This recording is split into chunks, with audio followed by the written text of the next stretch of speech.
a Jedi. And if you're here, you're probably here to see the speeds that MurderInc was running his crazy fast clan boss team at. Well, I don't blame you. That's why I'm here too. So we're going to go ahead and show you those speeds. I was the one that theory crafted the composition that he used. He did me a solid actually by even agreeing to gear it out and try it out and see what it could do. And I think both of us are very pleased with the results of it. So let's go ahead and I'll explain a little bit of how this goes. First, though, I do want to point out my website is what's up here behind me. Definitely worth checking out, guys. There's a lot of useful tools here for the community, and that's kind of why it's here. There's a speed tune list, which I don't know exists anywhere else. It's a culmination of a bunch of different tunes that MurderInc, myself, Napoleon Camembert, Shinso, a couple people that have been very helpful with this tune in particular, as well as a lot others, including the website and the calculator. Some really smart people in Raid have put together some of these tunes and put them on here. There's an unkillable section. The White Whale, the one we're going to look at today, is on there as well. There's a 3-2 speed tune, a 4-3 speed tune. There's all sorts of stuff on there. So definitely worth checking out. If you aren't the creative type, don't want to come up with a speed comp, but are looking for something specific, it might be here. Might have done the work for you. So it's a great tool for people to be able to check out and use. And if you are going to use a calculator, try to come up with something new and unique, which I thoroughly encourage. Not only is it fun, but super helpful and very cool, and I would love to put a new tune on the list. But go to the how to use, and that's going to help explain exactly the rules and the guidelines for using the calculator and help you avoid a lot of the big issues. In addition to that, we do have advice and guide column. I'm going to be coming out with that pretty soon. Not so much stuff written by me, but by some of the smartest people in Raid. But okay, enough about the site. Let me show you the calculator. Get into it. Alright, so we're here at the calculator. I'm going to zoom in a little bit to make it a bit easier for you guys to read. It's not so bad on the actual computer when you're there, but it can be a little difficult over the video. There is a mobile version as well that is pretty legible and easy to use, so you guys should be in good shape no matter how you're trying to check this out. So the first thing we're going to do is choose a difficulty. Now if you choose a different difficulty, the speed will change, does it automatically, but we're running Ultimate Nightmare obviously. First thing we're going to want to do after choosing the difficulty is put in our champs. So first thing, we got Duchess right here. Put her as our lead. Now there are some champions listed here. All these champions either have their own or others turn meter, speed buff, or buff extension, or counterattack as an effect of their kit. So if they don't affect or can't potentially affect speed in any way, they're not going to be in this list, in which case you just type them. But our next champion, MacLeod, definitely affects speed. He's going to be crucial. So he'll be on that list. We need to make sure we choose him so the calculator can accurately calculate the speed buffs that he's going to be putting on. Tyrant is our next champion. We also have Alton here. And then very last, we're going to have Draco. Now the speeds that we're going to be running these guys at is not crazy. Draco, in matter of fact, only 177 speed. We do want to put in the base speed there because that's going to affect total speed later on. Alton here, he's moving at 208 speed. He has a 102 base and he's using one speed set. You'll notice that speed set is going to change that calculated speed. Doesn't always matter. Most of the time it doesn't. But when you're going super fast like this, calculated speed, that can be a big difference between that and the displayed speed that you guys get in the game. Tyrant here. Tyrant's going super fast. 231 speed. He's our second fastest champion. 103 base speed, and he's wearing one speed set as well. And then we're going to have MacLeod. MacLeod is the fastest champion. And he doesn't even have to go quite this fast. He can lose 1 or 2 speed points potentially. But he's going at 234 speed. That's not crazy speed. That's like a lot of Ultimate Nightmare teams just run champions at that speed. I have my Steel Skull at that speed so that she can go at a 4-3 speed tune. So not that crazy. Duchess moving at 192 speed.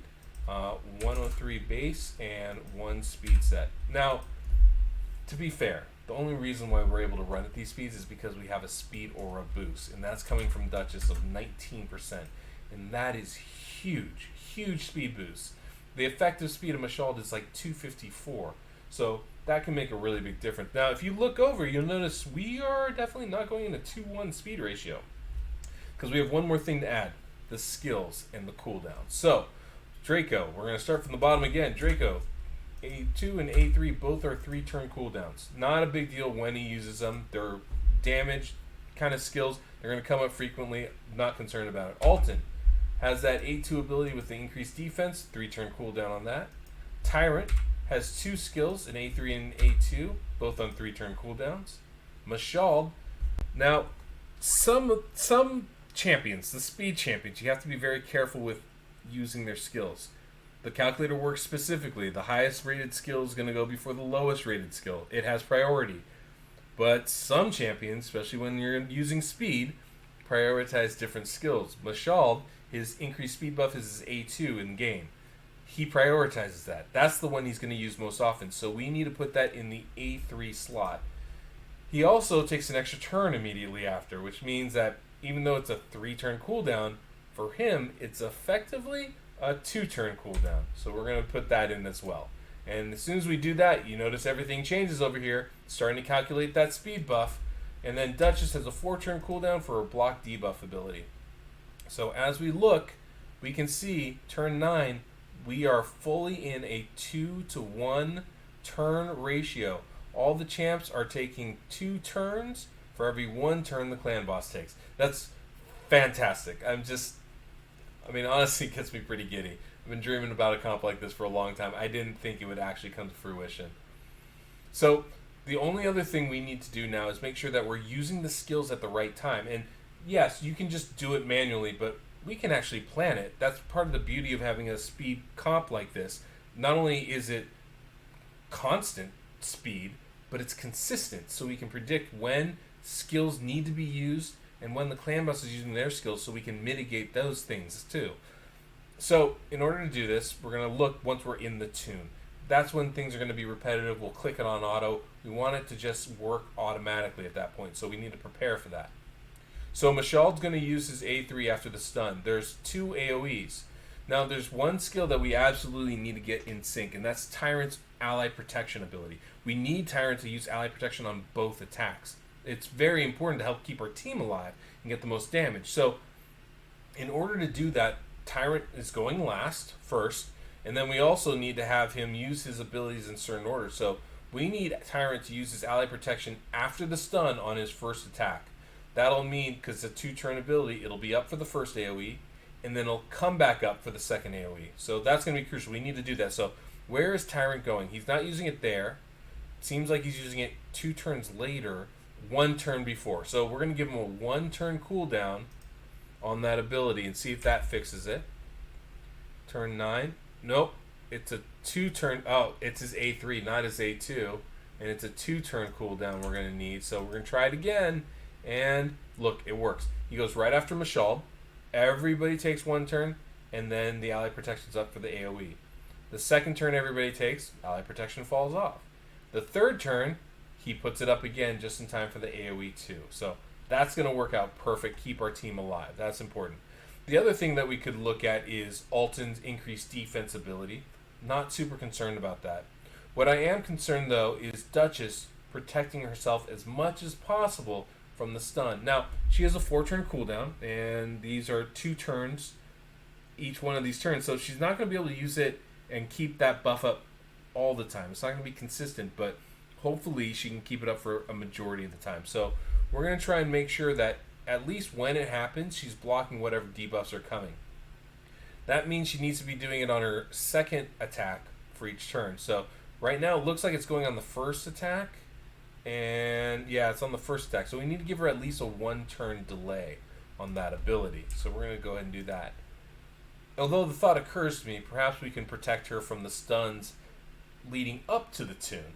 That would be good. We want to ensure that MacLeod doesn't get hit. So having Duchess keep that block debuffs up as much as possible will help with that. So let's go ahead and see what we can't do there. We're going to go ahead and look at this stun right before the tune happens. So Duchess goes, on every 2 turns, she'll go at the right spot now. So let's see if we can't move it forward 2 turns and see if that helps. Because right now it doesn't look like she's blocking any of the stuns. So we're going to go ahead and do that. And then, yep, she's going to use it right before the stun on turn 9. And she uses it right before the stun on turn 6. And right before the stun on turn 3. So that's going to be perfect for us. Now this is an excellent composition and does a lot of damage. But it's not affinity friendly. To do that, we're going to have to take out Alton. And we're going to put in Sepulcher Sentinel. Now, Sepulcher Sentinel, she can run at the same speed.